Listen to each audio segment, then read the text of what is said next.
Welcome back. Well, as I mentioned, we have Jeff Parker with us, who's got some new numbers for us and an update. Did you have a good weekend? I did. Good morning to you. Good morning. A couple updates and regarding operations and some numbers. So with regards to the numbers, we saw a pretty big spike this weekend with regards to cases. As of yesterday, we had 304 cases. Remember, we were in the hundreds, then we creeped up in the 200s, and then we had a big spike to 300.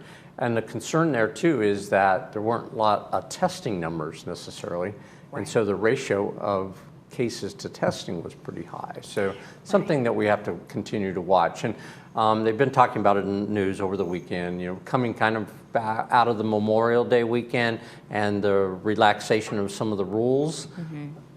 More people are out there, more people are engaging. Again, the critical part about wearing masks and socially distancing is still very, very important. Right. For Laguna Woods, we've now up to 13 cases. Like you and I have talked about, we were at 8 for a long, long time. Right. And then we started to creep up, and it's almost like 1 a day now. So that's for the whole city of Laguna Woods, not just the village. So again, unable to identify it because of the way they are requiring meeting the HIPAA laws. We don't know specifically where these cases are. And if we do, then we can get a notice out. And then unfortunately 4 additional deaths. So again, that's kind of creeping up. And the last thing that's still prevalent, and we've talked about that, is the 290 cases in the hospital and 144 in ICU.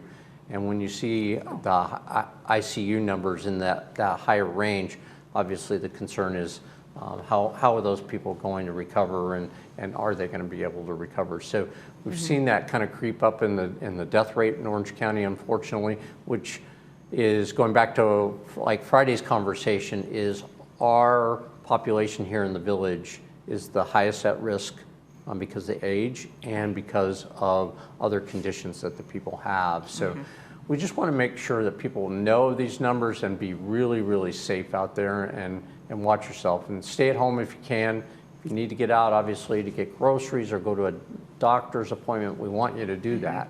But just wear a mask when you're out there.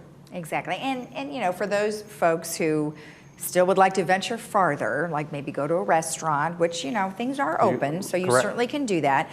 But what we're finding is that the restaurants and many of our businesses are doing best practices. They are taking your temperatures, or they are seating you, you know, within a distance, and you're wearing your mask when you go into the restaurant. And then once you are seated, you can, you know, obviously take your mask off to eat and drink. So right, exactly. And their staffing is doing the wearing the mask and the gloves and that protocol. And Clubhouse 19, Restaurant 19 is open. He's using the patio area so he can socially distance. Plus, it's outside. So that, along with his staffing requirements. He's got that facility now open, so you can make reservations there. Good. So that's good news. Oh, good. Baby steps. Yeah, exactly. The other good news, and one that we've talked about a lot in the past and got a lot of emails, is our pools and our pools operation.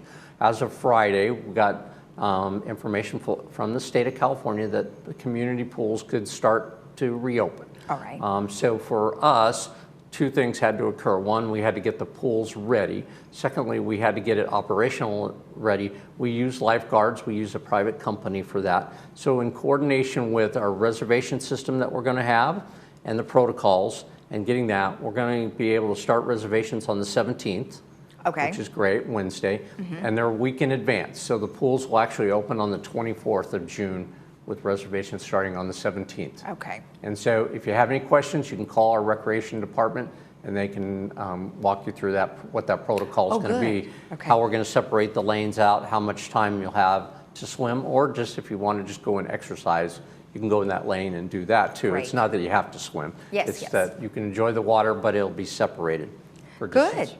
Well, that's good news. I mean, I know it's getting warmer and they're going to want to get in the pool more, but, you know, we'll have more information on that hopefully by Friday. Yeah, right? Absolutely. And Wednesday, when on the 17th, we can talk about the reservation system in more particular if I come in. If I'm here on Friday, we'll talk about how the reservation system's going and how the 24th is really the reopening of it.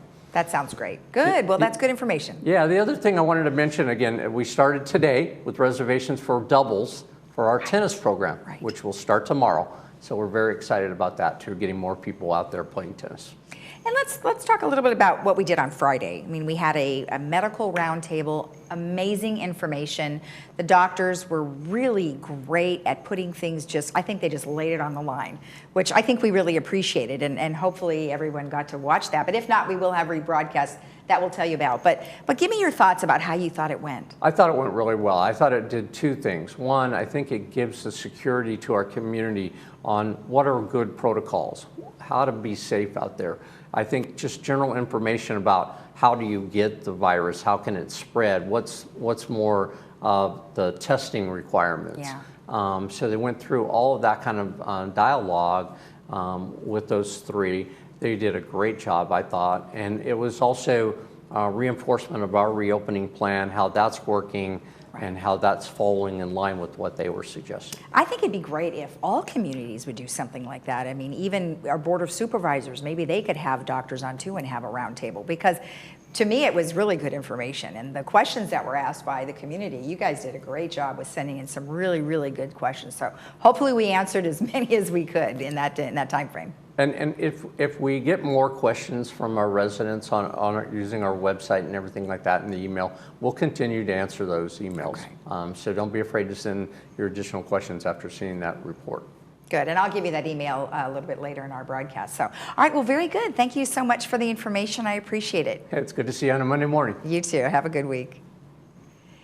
And we'll be right back after this with additional information about our community. Stay tuned.